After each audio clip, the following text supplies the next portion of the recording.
So I don't really like response videos. They sort of imitate real conversations, but they're really not that. A response video is just the same as any other video. You're just using someone else's video as the catalyst to give your opinion. And since you have complete control over the production of that video, you get to decide where certain points are made. You get to decide how to cut up the video you're responding to. It's just not really a balanced type of conversation. So if you wanted to, you could cut up someone's video in a way that's completely uncharitable to the point they were making, just to strengthen your own argument. And even if you don't mean to do that, you're unlikely to include the parts of the video that may weaken your argument or may counter your argument. And response videos are really common on YouTube these days, but it's not really my thing. Another problem with response videos is that they sort of contain the context of the conversation to that one video. And this is something I've noticed a lot recently. Like, people will watch one video or watch one response video and then think that they know entirely everything about your position and know the whole context in order to make a good response to you. And that's just not how it is. Like, I have hundreds of videos on this channel,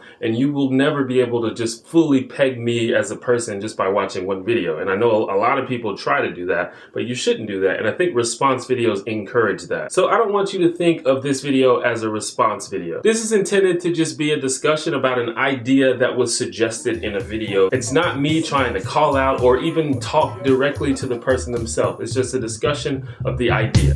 Open your eyes, it's quite alright. No dream is truly over. On the wake-up call, you order each fall to keep you from snitching the demons. There was a time when all were blind and the physical peepers for peeping. Spotted lambs, I won't be damned to fuck around with the sadness. So we grew a pair of legs and walked up on the Hi, I'm T1J. Follow me on Twitter. I'm late to the conversation, as always. So a few days ago, YouTuber Neistat, who is one of my favorites of all time, by the way, made a video where he, among other things, said this. So if your favorite YouTuber says things like, I don't like to talk politics on my channel, or I'm not going to reveal who I'm voting for, call them out. Now, of course, this generated kind of a large buzz, and a lot of people accused him of inciting a mob against YouTubers. So the weird thing about that video was that he wasn't doing the typical thing where he's just like, be more active, go vote, make sure you go vote, as if that isn't already annoying enough. He was saying, we need to vote for Hillary Clinton specifically, and he was kind of implying that it was immoral not to. Now, I don't really qualify as a person who shies away from political discussions. I'm usually pretty open about my views and positions on things. But I haven't made any definite, strong, supportive comments about any particular candidate, at least not on YouTube. I think the closest is when I said this a few months ago. I'll probably vote for Jill Stein. And I still basically feel that way. Of all the candidates currently running for president, the one that I identify the most with on the issues that I care about the most is definitely easily Jill Stein. And incidentally, Donald Trump is the one that I happen to identify with the least. In fact, I think that Donald Trump is a pretty awful candidate and probably an awful person as well. Now, I've already made a video about why I'm not going to vote for Hillary Clinton, even though she has the best chance of beating Donald Trump, who I think is a much worse candidate. And you can go watch that video if you want. That's not what this video is about. What's interesting to me about this video is Casey's insistence that everyone should be talking about politics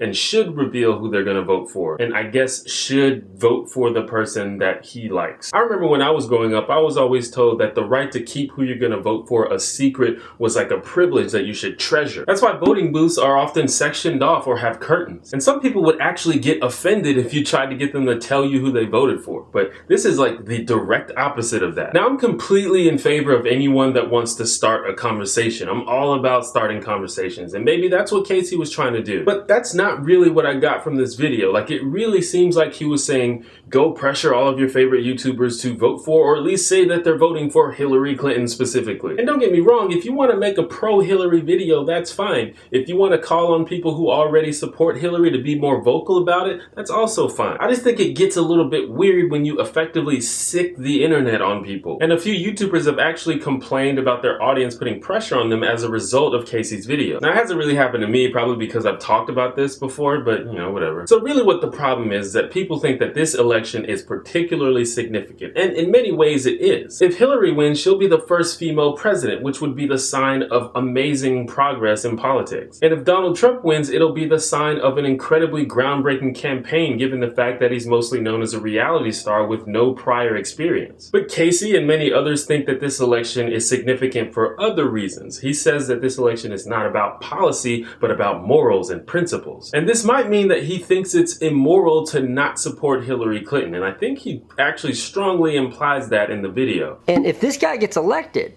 and you stood back with your arms folded and didn't speak out against him, it makes you complicit.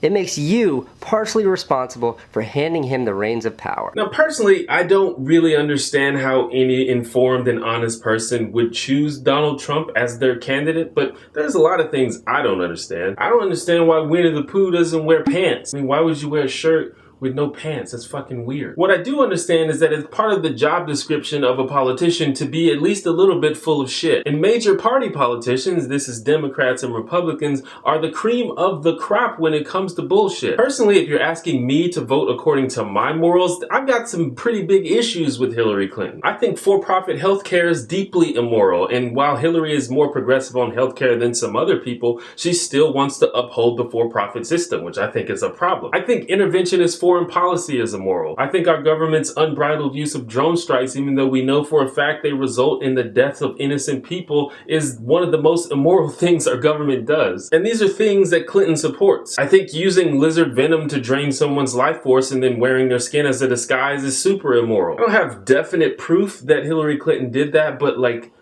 open your eyes, bro. So for me, the whole vote your morals thing is not nearly enough in and of itself for me to get behind Clinton as president. Now, voting for Clinton as a strategic choice because she's the only one that can defeat Trump, that makes sense. Because as I said, in my opinion, Trump is much more awful. I know a lot of you probably disagree, but that's how I feel. I'm personally disillusioned with the whole lesser of two evils thing, and I refuse to do it anymore, but that's just me. But the thing is, there's this narrative that Trump is not just awful, but world-endingly awful, and that may be a little overblown. I've heard more than one person unironically refer to him as a fascist, which I find to be an absurd exaggeration. But you know, at this point, fascist is just a buzzword that means person with political positions I disagree with. If you actually think that Donald Trump is literally Hitler, then I can see why you might think it's immoral to not support the only person that has a chance of beating him. I just think you're being a little hasty with that characterization. And you're also forgetting that lots of people think that Hillary Clinton is also a fascist, but I guess you probably think you're much smarter than those people. Some people don't go that far, but a lot of people say that he's dangerous, and I think he's dangerous, but that's just because I disagree with his political positions and I think they'd be bad for the country. In fact, I think most politicians are dangerous for various reasons. If you disagree with Hillary Clinton's positions, you probably think she's dangerous. So we can have disagreements about what's best for the world, but when we start to claim moral authority as if we found some objective truth about the universe,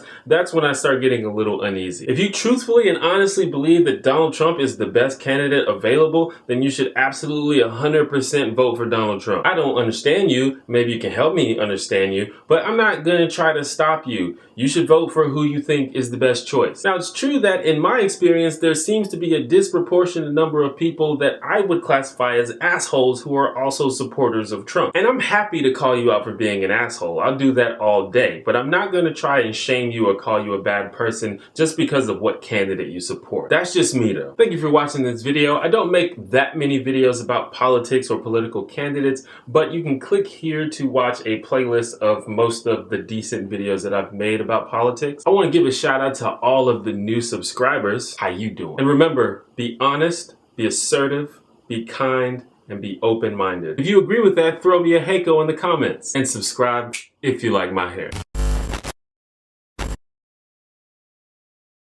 Thank you once again for watching my video. For those that don't know, I'm a full-time YouTube creator, and the only way that I'm able to do that is through your support, and a large portion of that support comes through Patreon. Now, Patreon is a crowdfunding site for people like me with ongoing creative projects. It's kind of like an online tip jar where you can set it up to donate just a couple bucks every time I make a new video. So if you find any value in my channel or my videos, or if you just want to support me, please consider signing up for Patreon. That would be super amazing and totally appreciated.